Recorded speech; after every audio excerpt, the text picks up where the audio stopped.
আর্জেন্টিনার দল কি এই বিশ্বকাপে একটু বাড়তি সুবিধা পাচ্ছে ফিফা থেকে? মেসির ঘরের মাঠ ইন্টার মায়ামি থেকে আপনাদের স্বাগত জানাচ্ছি আমি সঞ্জয় শাহ, পিয়াল সমকালের পক্ষ থেকে। নির্মাণের নাম্বার 1 শাহ সিমেন্ট। একটু আগে আমরা আসলে দেখলাম যে আর্জেন্টিনা দলকে নিয়ে মেসি কিন্তু তার প্রিয় মাঠ, তাকে তার সেকেন্ড হোম বলা যায়, সেই মাঠটিতে কিন্তু তিনি অনুশীলন করেছেন পুরো আর্জেন্টিনা দলকে নিয়ে। তাকে ভীষণ ফুরফুরে দেখা গেছে।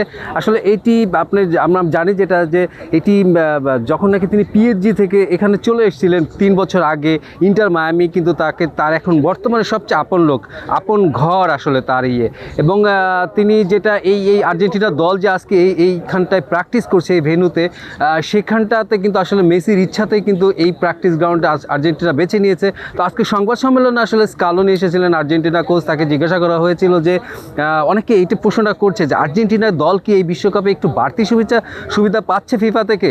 যেমনটা বলা হচ্ছে যে তাদের প্রতিপক্ষ বলেন, ভেন্যু সুবিধা বলেন, তারা যেখানটায় কানসাসে রয়েছে তারা খেলতে যাচ্ছে, ডালাসে তারা খেলেছে এসি মাঠে, এবং তাদের পছন্দের সেই মায়ামিতে তারা খেলতে আসছেন। মানে সব কিছু মিলে আর্জেন্টিনার দলের জন্য কিন্তু একটি সহায়ক পরিবেশ মনে হচ্ছে এবারের বিশ্বকাপে। তো সেটাই বলা হচ্ছিল যে স্কালোনিকে এক সাংবাদিক প্রশ্ন করেছিলেন যে আর্জেন্টিনা ফিফা কি বেশি সুবিধা দিচ্ছে আর্জেন্টিনাকে? যেটা হয় আর কি, স্কালোনি কিন্তু বলেছেন যে তার এরকম কিছু জানা নেই, কারণ সোশ্যাল মিডিয়া তিনি দেখেন না, সোশ্যাল মিডিয়ায় কি হয় না হয় তিনি সেটা পাত্তা দেন না। আসলে এই ব্যাপারগুলোই চলে আসছে, কারণ সোশ্যাল মিডিয়ার সেটা কিন্তু আর্জেন্টিনার দল থেকে অনেকটা দূরে তারা চিন্তা করছে যে এই মুহূর্তে যে ওই দলটি ওই সোশ্যাল মিডিয়ার বাইরে তারা চিন্তা করছে।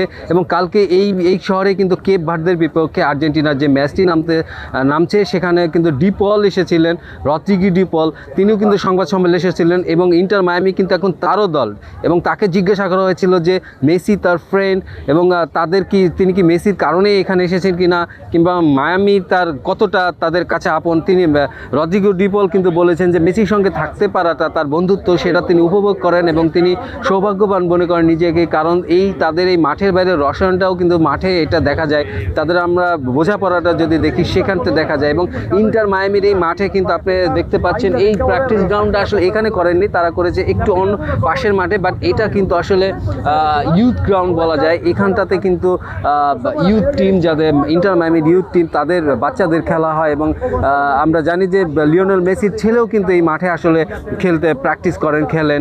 তো সব মিলিয়ে কিন্তু আর্জেন্টিনা দলের কাছে আপন এই মায়ামি, সেই আপন মায়ামিতে মেসি মায়াই সব কিছু মিলে কিন্তু আর্জেন্টিনার দলে এই মুহূর্তে আমরা দেখলাম যে পুরো শহর জুড়ে কিন্তু একটা ভাইব উঠে গেছে আর্জেন্টিনা এবং মেসিকে নিয়ে। তো সব মিলে আজ এ পর্যন্ত আমরা মেসিদের অনুশীলন দেখলাম। আসলে অনুশীলন খুব একটা দেখার সুযোগ হয় না, এবং তারা যেটা ওয়ার্ম আপ করে সেই ওয়ার্ম আপ পর্যন্ত আসলে আমরা দেখতে পাই। 10-15 মিনিট দেখার সুযোগ থাকে, ভিডিও করার সুযোগ থাকে, তারপরে আমরা চলে আসি এখানে।